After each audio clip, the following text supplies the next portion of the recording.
This episode is made possible by purchasing resources through the Creation Science for Kids store. Welcome to the Creation Science for Kids show. Did you know that Abraham wasn't alone in worshiping only one God? We wander through some of the most ancient records of religion and finish up with a psalm praising God for his work as creator and sustainer. Then we shift focus to how we transfer mechanical power with gears.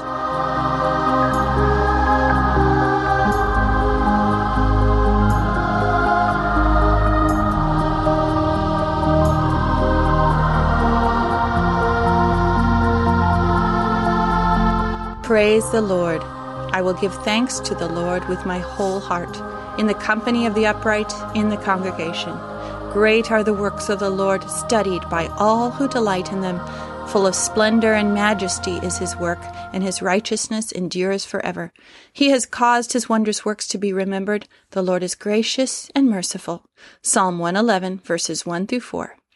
This is episode 44 of the podcast where we learn about Jesus, our Creator, and his amazing world. Hi, I'm Sherry Fields, our host, and I'm joined today by my co-hosts Samuel. Hi. And Joseph. Hello. To follow along with what we're looking at, check out the show notes. creationscience4kids.com/ancient-worship. I've been teaching ancient history this semester, which is my second favorite school subject. You can guess which one's my favorite? Math. No. Creation. Which is part of studying The Bible. My first favorite school subject, although you could say Bible is my first, but science. Science has always been my first, especially geology. But I really like ancient history as well, and have found it both fascinating and frustrating.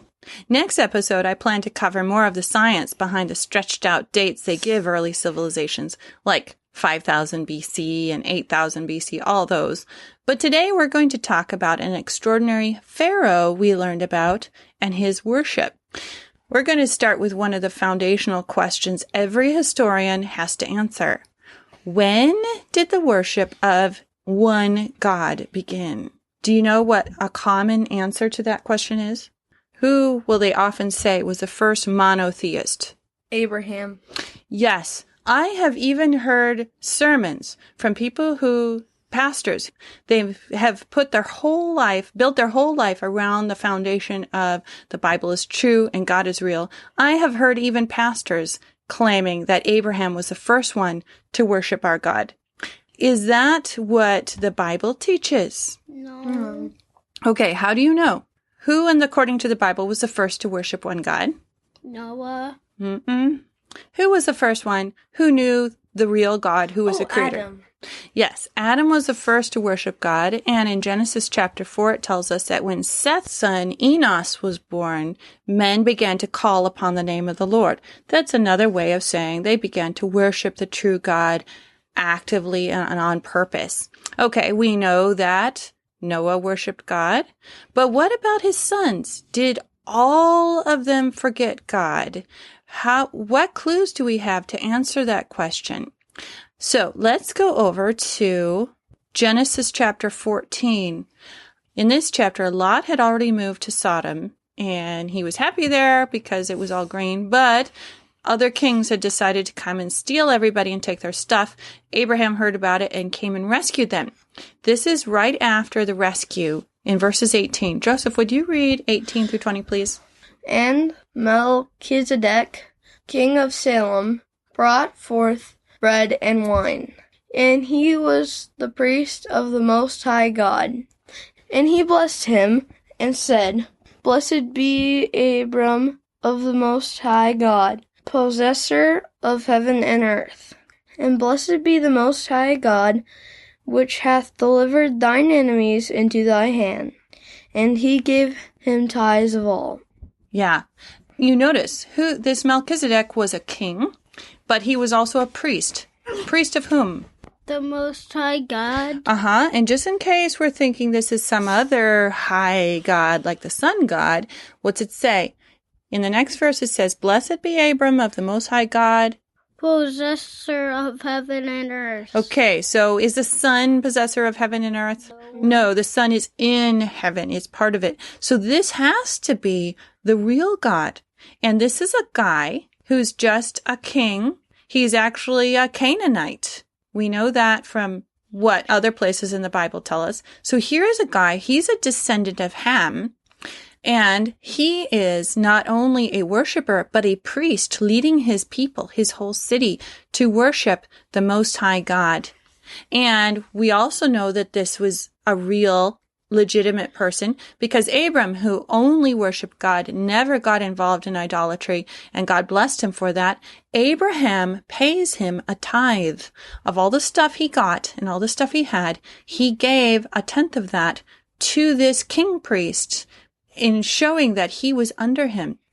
That's a pretty amazing story, isn't it? Yes. Yeah. Here's the biblical picture of what happened. Noah and his family knew the real God. They worshiped him.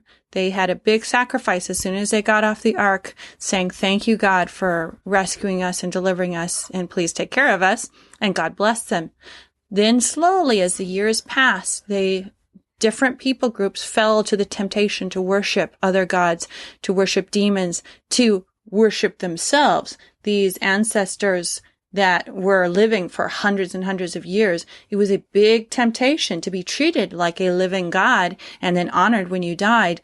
And people group after people group fell into idolatry and made up stories, just like how long did it take the Israelites when they left Egypt to start worshiping other gods when they knew perfectly well God was real?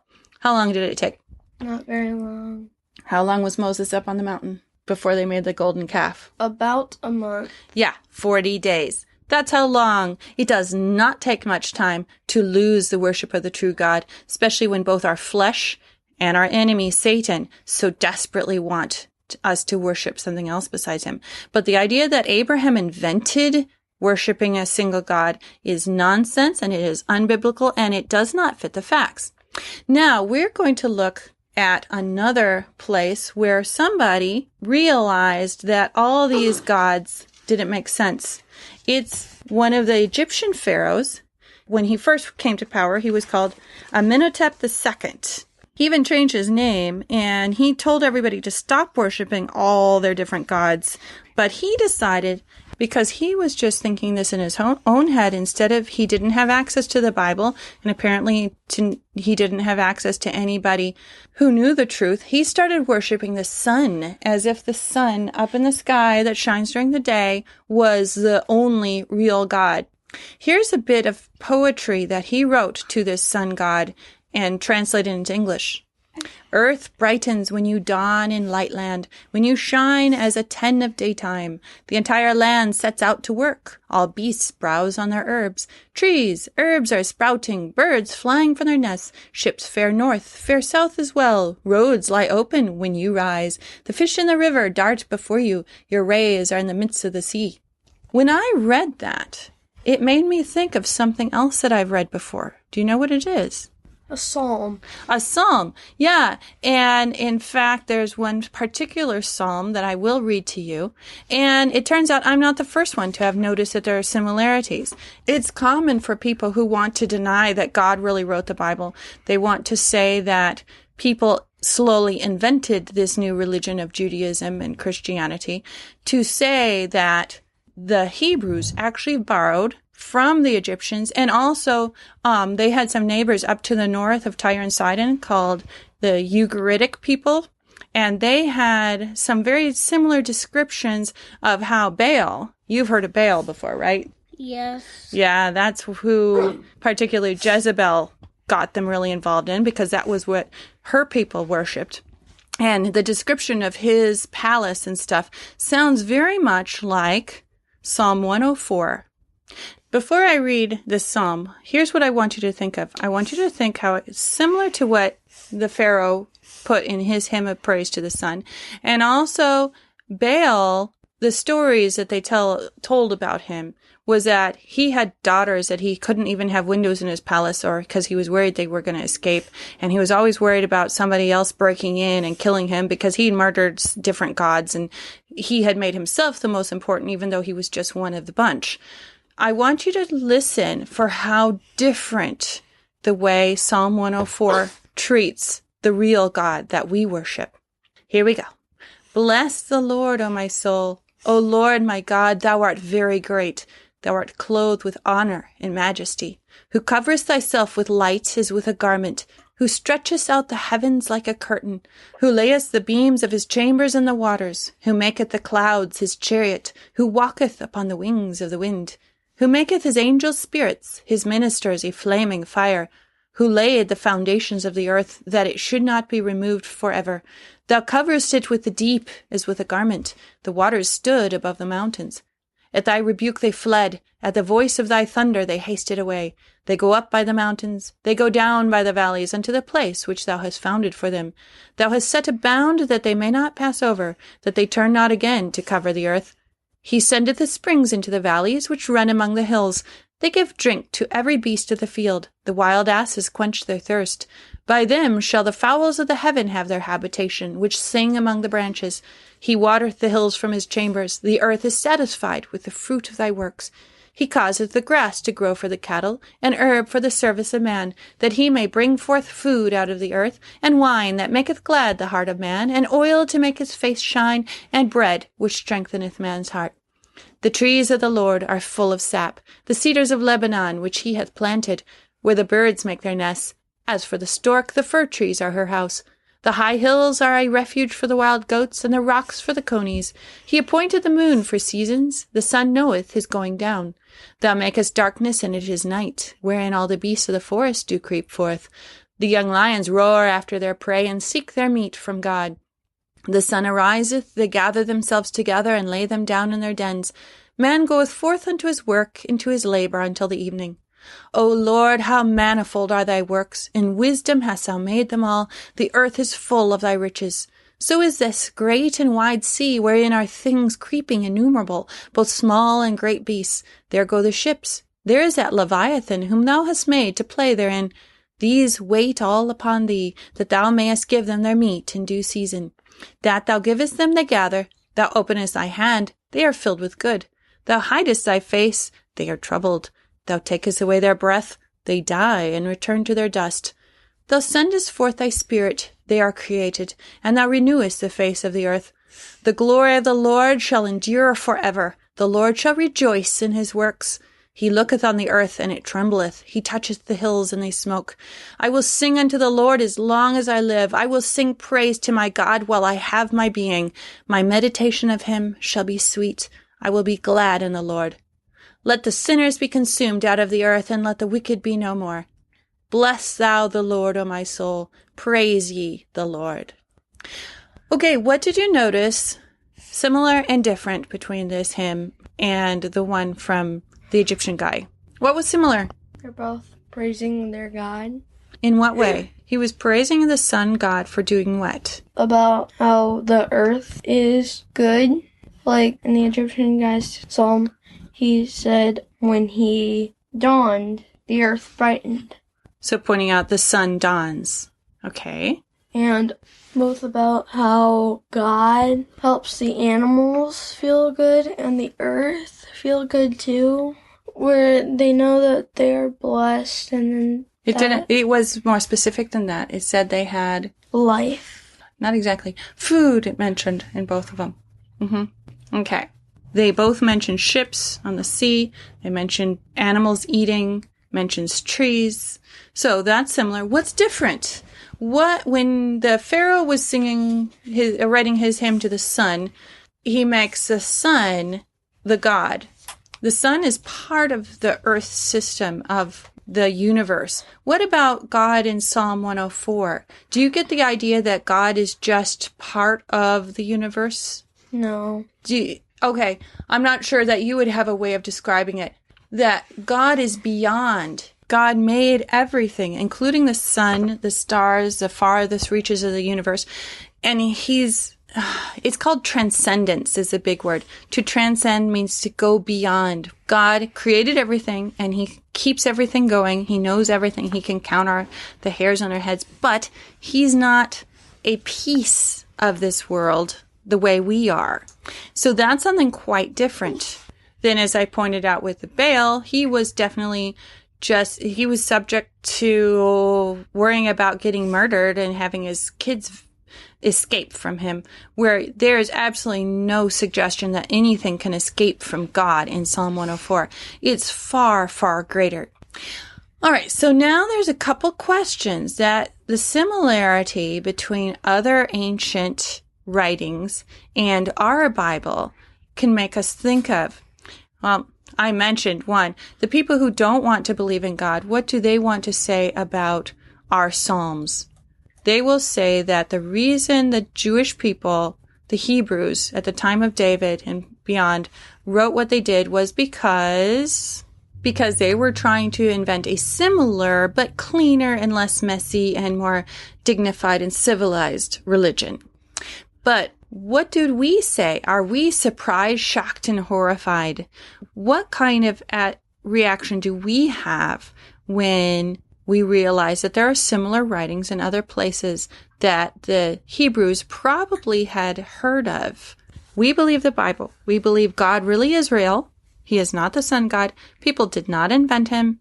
They did not take Baal and clean him up and dress him up nicely. So why does it sound similar to these other ancient writings? Because they're both made by a human. Okay, so if we're going to worship a God that created things, that we would have a tendency to say, God, you're amazing because you give food to everything and give the light. Yeah, that does make sense, Samuel. Very good. If I was writing a poem to my God, I'm sure it would sound like someone else's, because we're both putting in all our spirit and time into worshiping our God. Yeah, there is, and this was something I had thought of as well.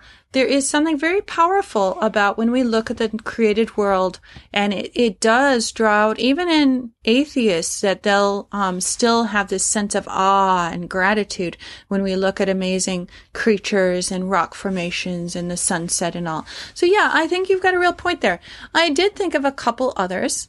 It's quite possible that whoever wrote that psalm had read the poem by the Egyptian guy and had either read or probably heard stories about Baal and his temple and how he was the thunder and all that.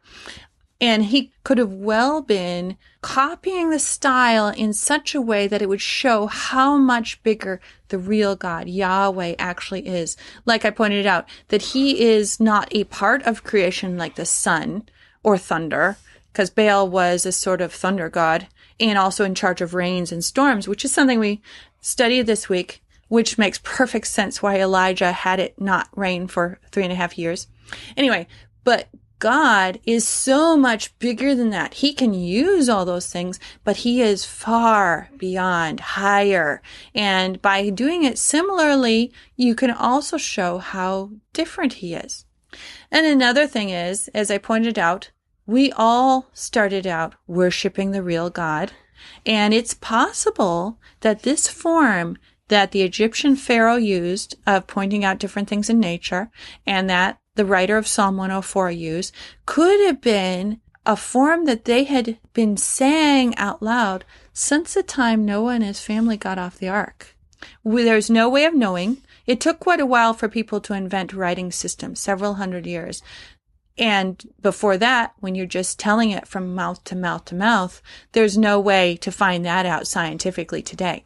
But it is possible that Psalm 104 is very similar to something that Noah and his family could have used when they were worshiping God. Isn't that an amazing thought? Yeah. Well, that was a pretty brain-stretching topic, an important one, but let's give our brains a break. I wanted to let you know about some other podcasts. I only have enough energy and time to put out a podcast every 2 weeks, and sometimes it's a struggle to put even that out, but there are rather a number of other creationists who are also putting out great podcasts that you can listen to with your family. In fact, I got to thinking about how I needed to tell you this because ICR, the Institute for Creation Research, has started putting out one regularly, and they've had a number of their best speakers who are also fully qualified scientists, so they can talk about things far and beyond what I can.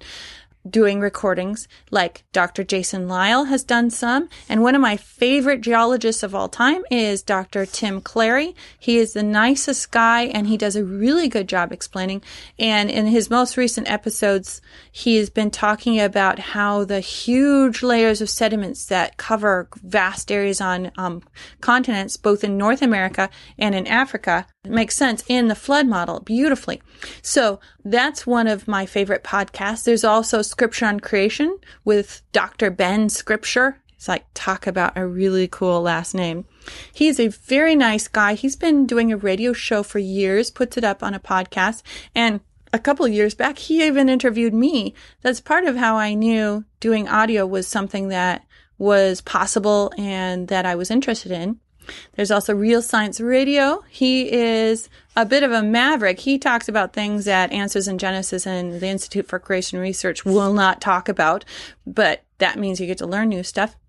I recently ran into The Mountain and the Word, which is put out by Paul Taylor, who recently started heading up the Mount St. Helens Creation Center. Exciting things are happening, and he does a podcast whenever he has time and the Spirit moves him. And so he's been doing more apologetic, straight out, really powerful stuff. I also got an email right after I put out my poem podcast last week from J.D. Sutter, who runs Porchlight Family Media, and they do Verses in Vox. And it's just general poems that are also old. They're out of copyright, and they've added music and sound effects. They have grown-ups reading it, but their one on the Eagle was about creation, or about the natural world, and they have a number of others, and they're always family friendly. So I'll probably give them an honorable mention since it's not exactly creation. And there's also a new one that I just ran into today. I let them know, hey, you got to me just on time. And that's by the Creation Studies Institute, and they put out a podcast called The Genesis Connection. It's only 4 minutes long, but very well produced. I'm hoping they'll let me know whether they have any radio stations that carry their show, but it's definitely good enough quality. So I will have those online. You can link to it in the show notes, or just go to creationscience4kids.com/creation-podcasts. And that's different from my own podcast page, although I link to it there. So there's lots of ways you can get to it. And you can find lots of other shows that, if you look at their archives, you have hundreds of hours of audio downloads that you can learn more about science and be encouraged on just how faithful the Bible is as it talks about science. And one of the things that I point out, especially if you're listening to this podcast with iTunes, or you use iTunes at all, if you have an account, when I checked out the Genesis Connection, they do not have any reviews yet. All of us have only a handful of reviews, and we tend to collect 1-star reviews from those who hate Jesus and his message of creation rather than spontaneous generation. So if you have an iTunes account, it would be really a great encouragement, and let other people know that this is legit, and it's almost everybody does a really top-notch job on their audio production. So if you have an iTunes account, it would be a great blessing to all of these people who are doing a lot of work to put out quality information for all of us. Now, it's time to hear from you. What do you have for us today, Joseph? Gears.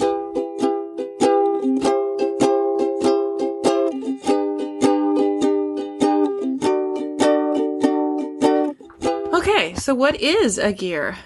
A gear is a circular toothed wheel that connects to another wheel, and when you spin one wheel, the other one spins too. Right, so what's the purpose of having the gear? Why bother with that? Why not have them just up next to each other? It helps to transfer power. Right. So there are all different ways gears can be used. What's a simple example that we use all the time, or that we might have around our house? A popcorn maker. Okay, so this is a stovetop popcorn maker, and what do you do to get the popcorn to cook properly? At the handle, they have something that you crank round and around. Mm-hmm. And on ours, if you look past the handle, they have a metal shaft. Uh-huh. that ends in a gear that has about a dozen teeth. Yeah, do you know what the teeth on a gear are called? Not really. Cogs. Oh yeah, So that's cog right. wheel, C-O-G. Yeah, it's an old-fashioned. We don't use it even though we see them all the time. Okay, and then what's special about it? What do you notice about the cogs on the upper gear and the lower one as well? That they're both pointing, they're both at an angle. Right, because this one, the shaft on the handle is pointing which straight, horizontal. Right, and the second gear turns the power to make it go in which direction? Which way is that shaft? Vertical. Vertical, so that it can turn So it can turn the bar to push the popcorn around. Right, so that it doesn't burn on the bottom. It gets heated evenly. Right, so that's a basic gear that many of us might have around our home. And then you have another one. What's your other example? An egg beater. Yeah, the egg beater is an interesting one because does it have cogs? No. How does it actually work? It has, like, zigzag. Right, crimping we call it. And why? Why isn't it a regular cog? Because it has two other ones on each side that power the two egg onto the two whisks. Right, okay. So you've got another handle on this that you hold and you turn, and that turns the crimped wheel. And what do you notice about that wheel compared to the other gears on the beaters themselves? It's bigger. Yes, the one on the handle is bigger. So that's another important thing, that gears can not only change the direction from sideways to up and down. Yes, the ones inside, and say that clearly. The one on the smaller gears are real cogs. Because they only have to connect to the larger wheel. They don't have to connect to anything else. So it doesn't have to work on both sides. Yeah, going back, we not only have the transfer of power from up and down to sideways, but also in this case, what is changing? Why have a big wheel and then two smaller wheels? Why not have a bunch of big wheels at the bottom on the beaters? What advantage does it give you when you're trying to beat eggs? It makes them go faster because the smaller ones go faster. Exactly. Okay. Yes. So if you have a large wheel, it can take a slow motion and transfer it to a small wheel that spins something much faster. Like a bike. Exactly. So on a bike, you're pedaling. That's like turning the handle in the popcorn maker or the egg beater. It transfers the power by way of a chain, not even a gear. It has a gear up front, but it's set. It doesn't change size. Then at the back on a multi-gear bicycle, you have big, medium, and little gears. Which one of those back gears is the easiest to make it go round and round? Have you ever played with a bike and tried that out? Yeah. Yeah? Which one's easiest? The biggest one. The biggest. But in exchange for that, if you're riding it, if you're using that lowest gear, what happens? You have to pedal faster. Right. Because your pedaling speed and the speed of the wheel spinning are almost the same. So you have to pedal faster if you want to go faster. The other one takes your force and you can push harder and it spins the wheel faster because it has a smaller gear.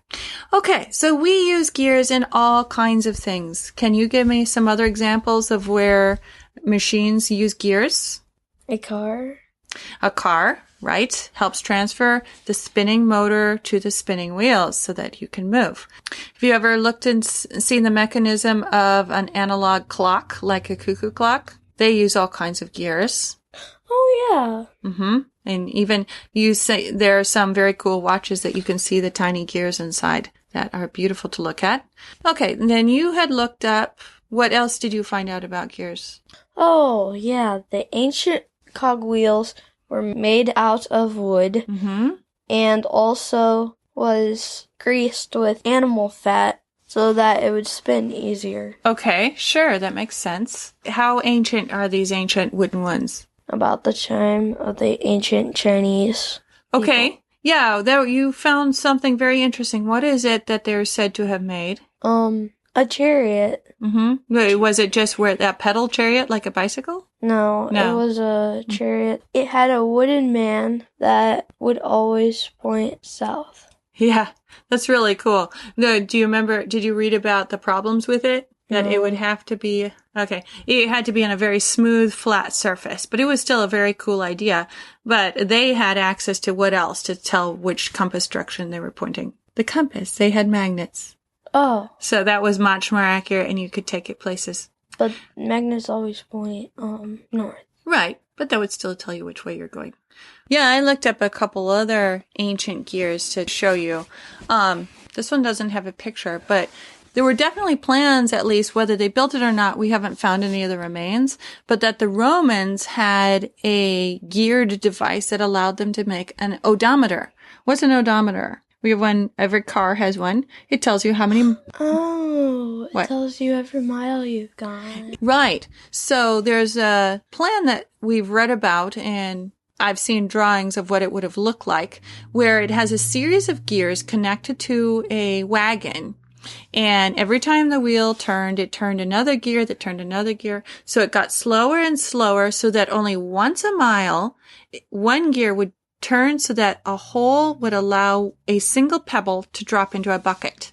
So when the wagon had gotten as far as they needed to go, they would be able to just take out the bucket, count the stones, and they would know how far a distance they had traveled. That's cool. Yeah, it is really cool.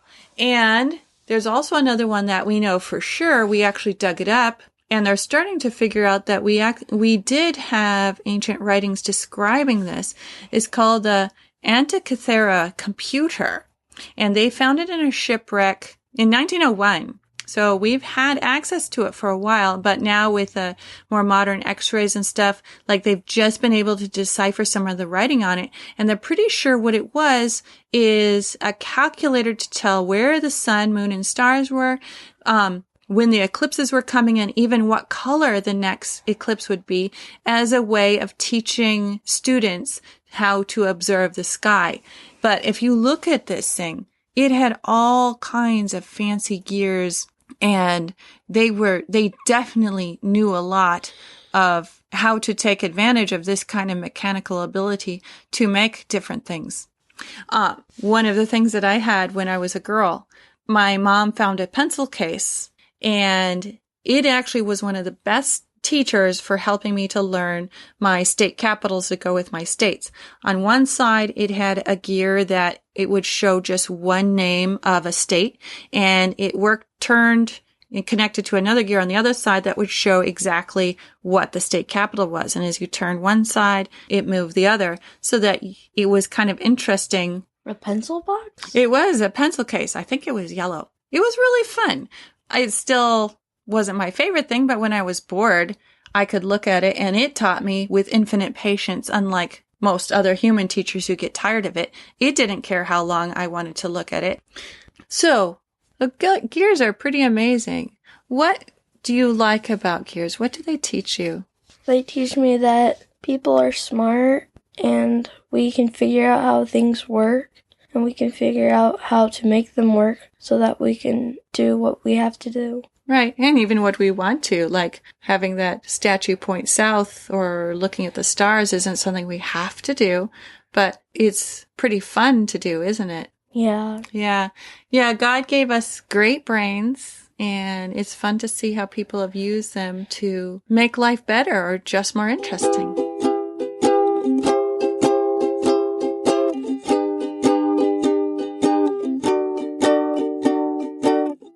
All right. Thank you, Joseph. Don't forget, you can find links to all the things we've talked about today by visiting the show notes page, creationscience4kids.com/ancient-worship or /044 for episode 44. While you're there, I'd like to ask for your help. If you know someone who might enjoy listening to this podcast and checking out my website, would you let them know for us? Every article I do, including today's show notes, has share buttons on the side to make it super easy for you to pass on to your friends on Facebook or by email. You have amazing power to help your friends find out the truth with just a click of a button. Plus, if you want to encourage us, leaving the show a rating on iTunes is a great way to do that and help families looking for new podcasts to find us. Thanks! Remember, I've published an ebook for kids explaining why people think the Earth is billions of years old and what you have to believe to think evolution can happen. It's only 35 pages long, but packed with info to help you understand the young Earth viewpoint. Mysteries of Space and Time is available for free on every e-reader platform. Visit my ebook page for the links. Do you like science? Got a subject you want to learn about? Or maybe you like telling stories? Remember, it's super easy to turn your smartphone into a recorder, and if you send me a report, story, joke, or interesting idea, I might use it in a future show. Head over to creationscience4kids.com/podcast to find out what to do. Well, this finishes up our show for today. Until next time, have fun treasuring our amazing universe and creator. Thou art worthy, O Lord, to receive glory and honor and power, for thou hast created all things, and for thy pleasure they are and were created. Revelation 4:11.